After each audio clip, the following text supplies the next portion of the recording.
collaboration with the Cyprus Mail, this is the Cyprus News Digest with Rosie Haralambous.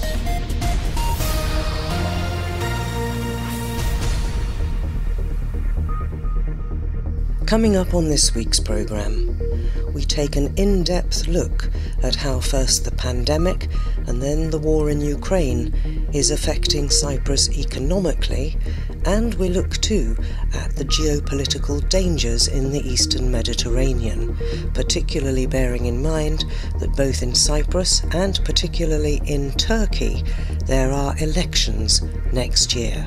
He's at risk of losing the election, and there's a lot of talk about what measures will he go to in order to try and win the vote. So one is annexing northern Cyprus.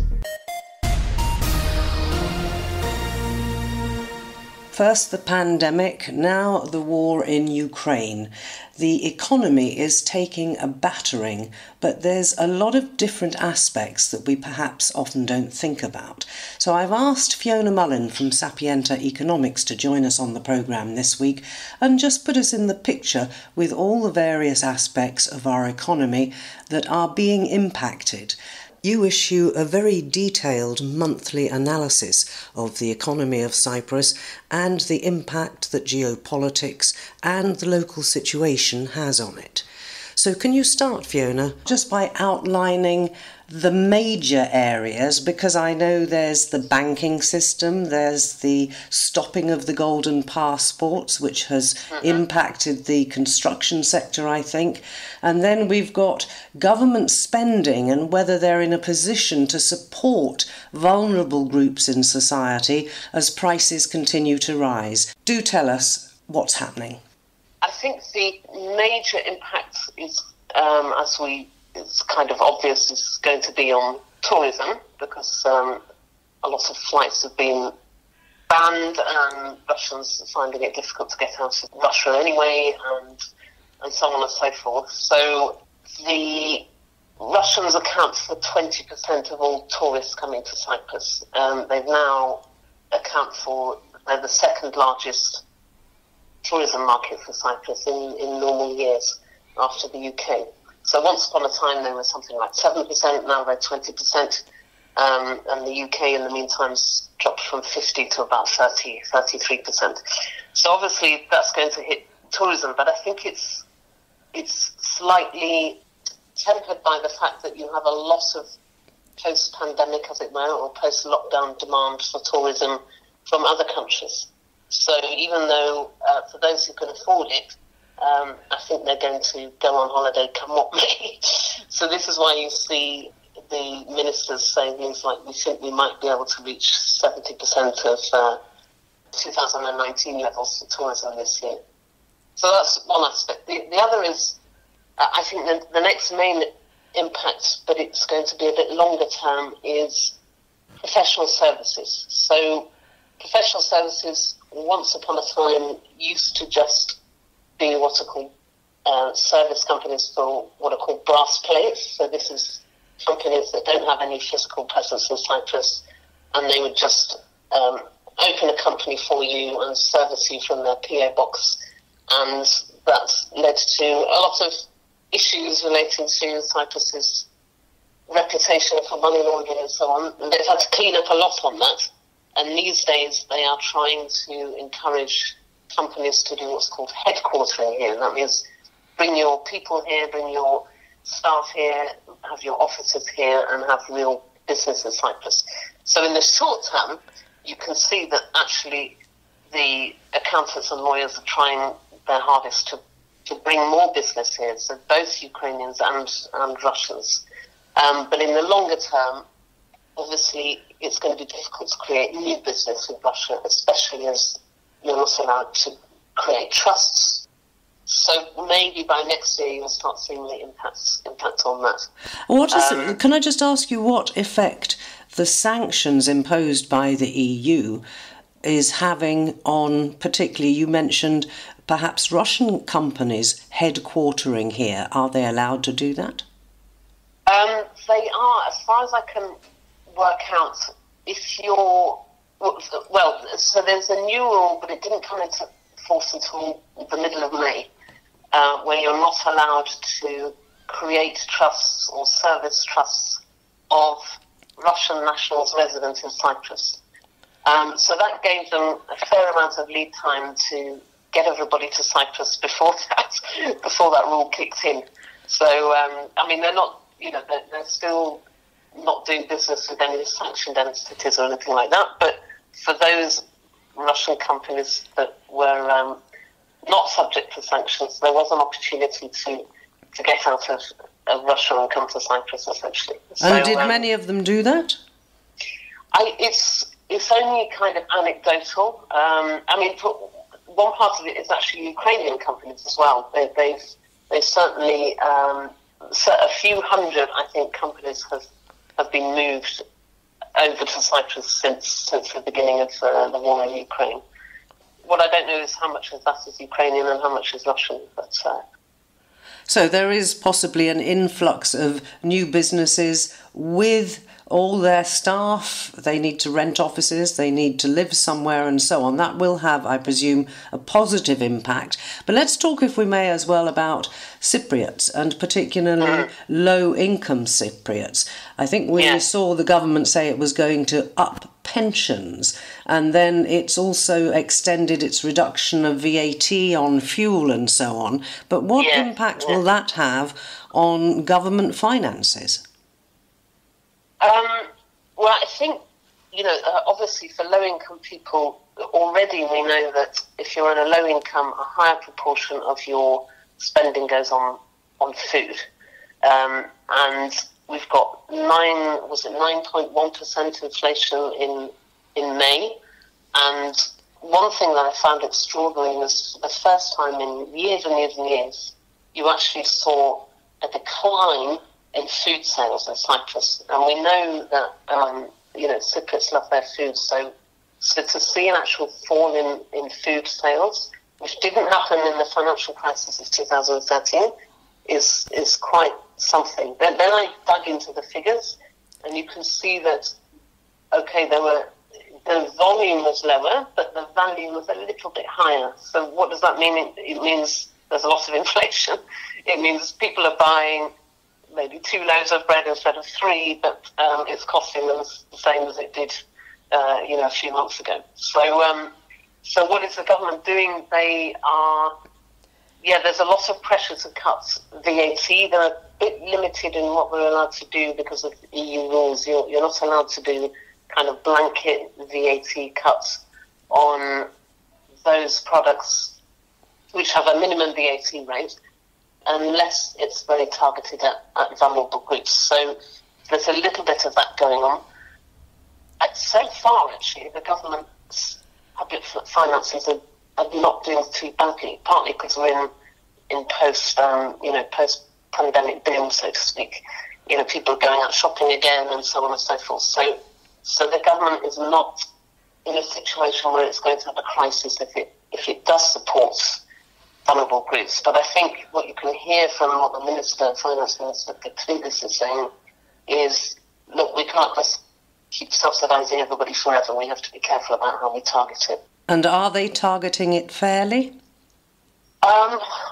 It's actually really difficult to keep up with what has been decided and what is still being argued about in Parliament.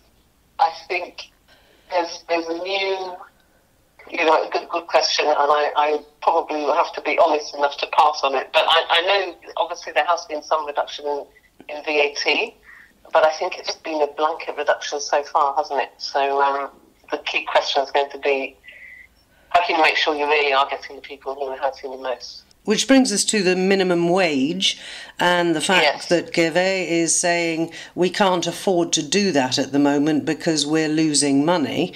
And, of course, then you have the COLA, particularly for public servants, and they're shouting about that not being enough to keep up with inflation. If they go down that route, as they have in the past, to keep civil servants happy prior to elections, we're going to be in a pickle, aren't we? Yes, the COLA, the cost of living adjustment, it's a way of essentially indexing wages to inflation, but it's changed over the years. When we had the financial crisis in 2013, It was basically suspended for many years. And then when they introduced it, it only covers 50% of the rise in what's called the cost of living index, which is essentially inflation minus excise duties. So for sure, yes, it won't be keeping up with the actual change in the cost of living. And of course, maybe only, if you think 40% of the workforce is unionised, there's a whole 60% of other people who are not getting this adjustment at all, and they're just seeing their spending power diminish day by day. But it's a big battle. You can see also with the banks. The banks are trying to cut costs, and they're running into trouble with the employers over that. And unprecedentedly, Hellenic Bank may have to lay people off involuntarily for the first time ever, and so on and so forth. So, but I think inflation makes all of that even more difficult to implement. And the EU has just, I see, issued, I don't know if it's actually a directive yet, but there are moves to impose, in a sense, some sort of minimum wage that is equitable across the bloc. Email came in a couple of hours ago, and I haven't been able to follow up quite yet, but it's obviously something they're looking at. Yeah, I mean, what's interesting in Cyprus is immediately they've decided to exclude domestic workers and agricultural workers. What does that mean? All the foreigners from Asia, right? So the level they're talking about is something, I've seen figures of maybe something like €1,000 or something like that. I don't know many people on low incomes who are earning anywhere near that much. And so does that mean all of those people who we now rely on to deliver us food and coffee on their mopeds, are they going to be getting that kind of minimum wage? Because I know that they don't get anything like that at the moment. Some of them are on €2 an hour. So basically we could say, could we not, that the proposals at the moment from this government are actively excluding the people who would need it most? Yes, but they're getting away with that because those people are not Cypriots. I don't know whether you can really get away with that at EU level, to be honest.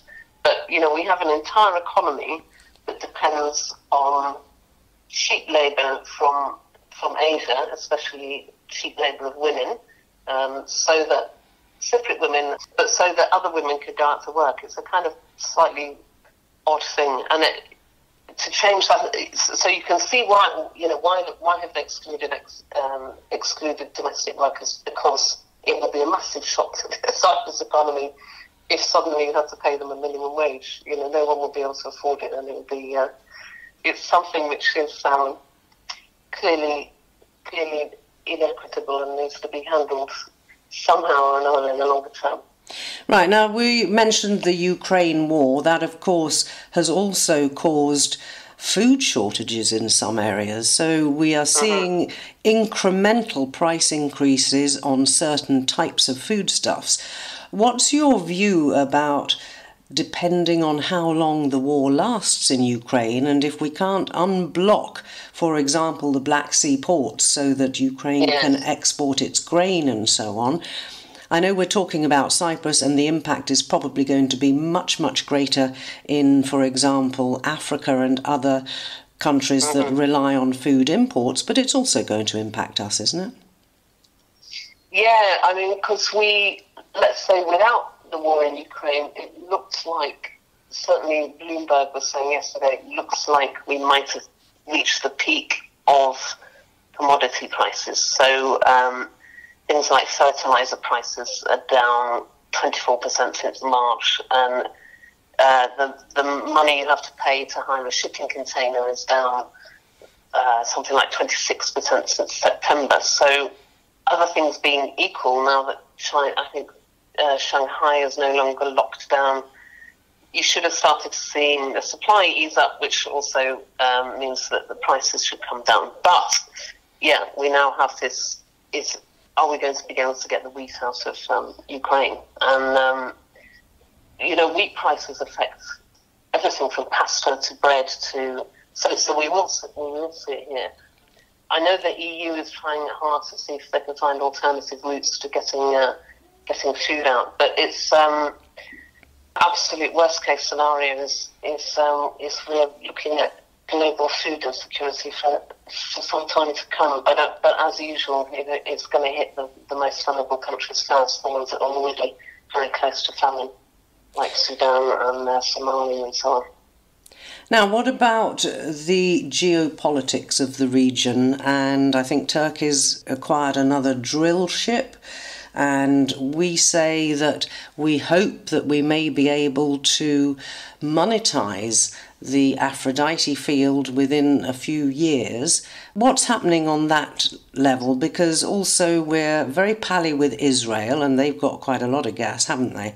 But yes, we've also got Turkey being fairly vociferous about the fact that they're being left out of all the hydrocarbon talk, and as indeed are the Turkish Cypriots. So where does that play into all of this?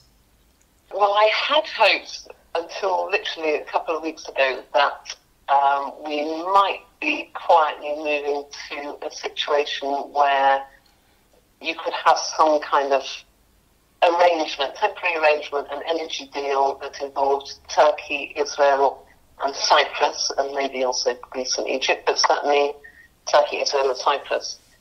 But all of a sudden, and the reason I thought that was all of the comments made by Victoria Nuland, the US Assistant Deputy Secretary of State, I think, when she was here a few weeks ago. But then all of a sudden, Erdogan clearly got really peeved with the speech given by Greece's Prime Minister Mitsotakis to the US Congress, and suddenly all of that looks like it's off the table again. So what does that mean is if you were heading for an energy deal, then it would be easier to exploit Aphrodite, because all of a sudden gas prices are high, and one of the partners in Aphrodite has actually talked quite specifically about the intention to start producing.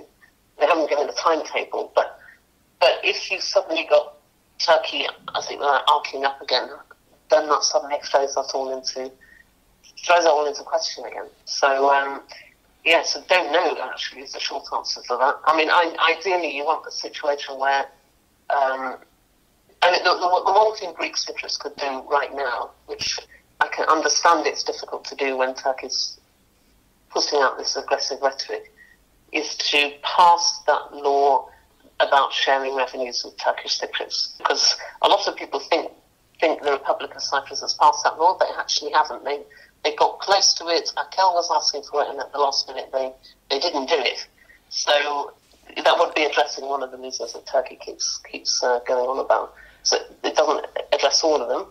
And the other one, of course, is to sit down and agree on the maritime delimitation between Turkey and the Republic of Cyprus. Now, Anastasiadis has offered that to Turkey, but they haven't come back with anything concrete as far as I know. But in fairness, he's offered it to Turkey because he knows they're not going to come to the table. I mean, they've been saying for years that they know what their continental shelf and their EEZ is, and why should they discuss? Partly because that's what international law says. You are supposed to sit down and work it out between yourselves, and also because they won't be part of the whole East Med energy picture, which is not only gas these days, it's also electricity cables, and it's potentially hydrogen even in the longer term. Turkey can't be part of that unless we do sort this issue out. And I thought it was really interesting that Nuland said, I'm paraphrasing, but she said something like, in the past we thought we had to solve the Cyprus problem first and then do energy deals, and now we're thinking maybe it should be the other way around. And I actually tend to agree with her.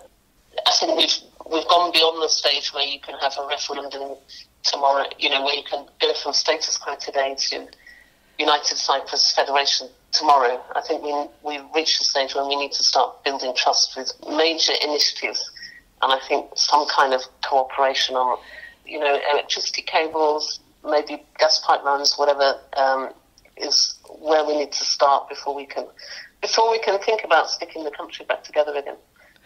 Finally, let me ask you about the north of the island and that protocol that was signed, which is going to curb freedoms in the occupied areas considerably. And it seems that the trade unions, journalists, and a lot of other people who have sometimes criticised Turkey, and indeed now apparently the Turkish Cypriot leader, it's going to be, is it a crime to criticise or insult? Clarify that for us.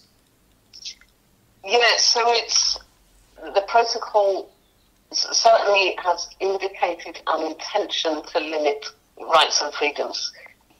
Some people are saying it's banned collective agreements. It hasn't done that, but if you look at the wording, it's clear that they're trying to limit two things for unions. One is that collective agreements shouldn't be automatically renewed, and the other, which is what it really concerns the unions, is some wording about not going beyond what they're supposed to be doing and not getting politically involved.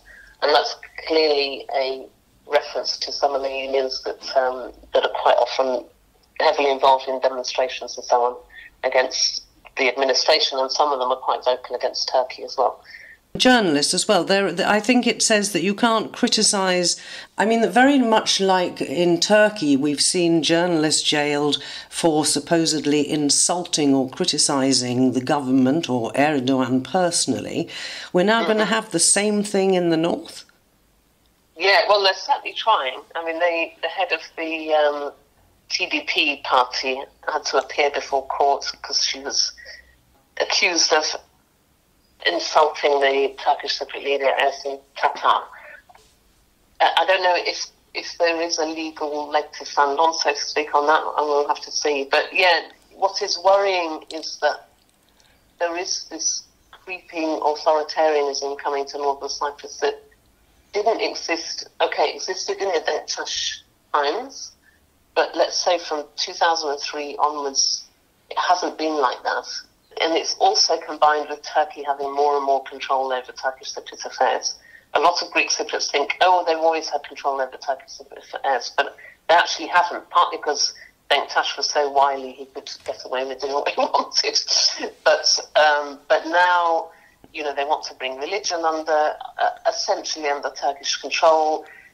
Most of the money that they are supposed to be sending to Northern Cyprus will actually be spent in Turkey. I mean, even the tenders are going to be handled in Ankara, so it's all going to go to Turkish companies. And so you've got both the economy and the, let's say, culture and social life increasingly being controlled from Ankara, which is more worrying. You know, that will eventually start to affect everybody, and I think that's the difficult thing to explain to people, is this isn't just isolated to Northern Cyprus. This is going to start affecting all of us. Yeah, and I believe that the airport in the north has now been designated an internal flight in Turkey. So that says an awful lot about possible plans, presumably before the election or in the run-up to it in Turkey, which is next summer, I think, of Erdogan to try and actually annex the north of Cyprus. Yeah, there's rumours that, well, as Erdogan's not doing, his party, I think, fell below 30% for the first time ever, and certainly since the first time that they gained power. So he's at risk of losing the election, and there's a lot of talk about what measures will he go to in order to try and win the vote. So one is annexing Northern Cyprus.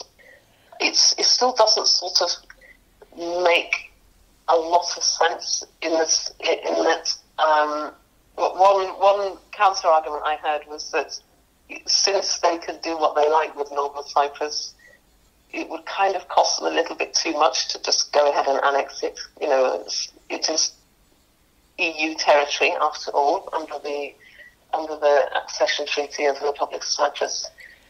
So would he go ahead and do it, or is he just going to go and do something in Syria instead? But, you know, it is the change in the airport. I thought it was something to do with trying to get international recognition for those flights, but yes, I was told yesterday that it won't change that anyway. So So yeah, you do wonder what it's for.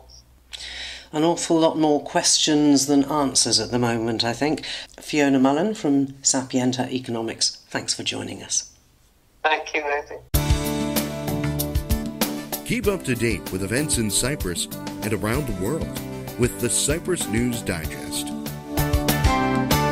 In collaboration with the Cyprus Mail, this is the Cyprus News Digest with Rosie Haralambous.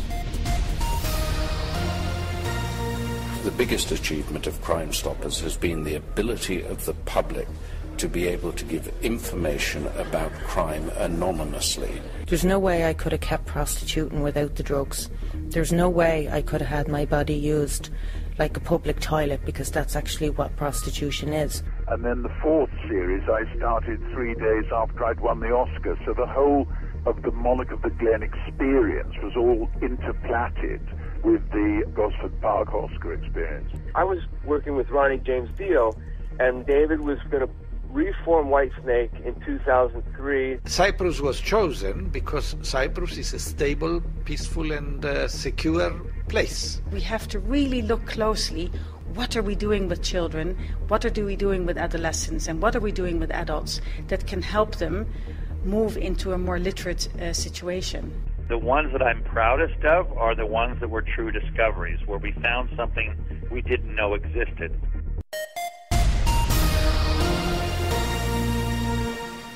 And now a couple of dates for your diary.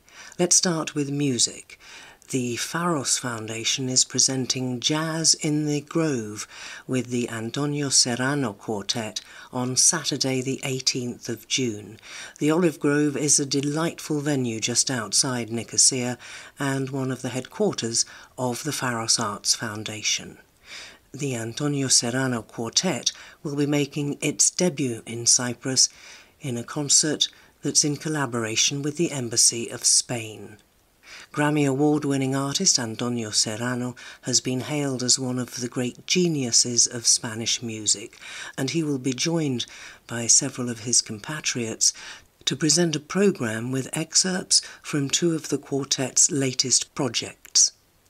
Tootsology is a celebration of the legendary Toots Thielemans on the 100th anniversary of his birth, and Classical is an innovation fusion of great melodies of classical music and the daring harmonies and rhythms of jazz. So that's the Pharos Arts Foundation presenting the Antonio Serrano Quartet on Saturday the 18th of June at the Olive Grove in the Lykippos at 8:30. And then if we look a little further ahead, on Wednesday, June the 22nd at 7:30 at the Artos Cultural Foundation, there'll be a presentation of the book Cyprus Dragonflies Recognition Guide. It's the first guide to identify Cyprus dragonflies, which presents the 32 species of dragonfly that have recently been observed in Cyprus. The book will be followed by a screening of the documentary Eleonora's Falcon, Life in the Balance. This is all organised by BirdLife Cyprus in the context of its actions for the protection and conservation of nature. So that's the Artos Cultural Foundation on June the 22nd at 7:30. And we end this week's programme on a sombre note. At a hospital in Athens on Monday night, Cyprus Labour Minister Zeta Emilianidou passed away after spending 3 weeks in an induced coma as they tried to save her after a brain aneurysm. Her death has shocked Cyprus because she was one of the most popular ministers in our cabinet and had a long-time career as a civil servant. She was responsible for many of the agreements passed in the labour sector between employers and unions, and it seemed that whenever Zeta came to handle the problems, they were sorted out. She is also the one responsible for introducing the idea of a minimum wage on the island. The cabinet declared 3 days of mourning. Her funeral takes place today, and flags have been flying at half-mast for the last 3 days. There's been an outpouring on social media congratulating this most popular of ministers for her years of service. She was first appointed as Labour Minister in 2013 and has served with distinction ever since.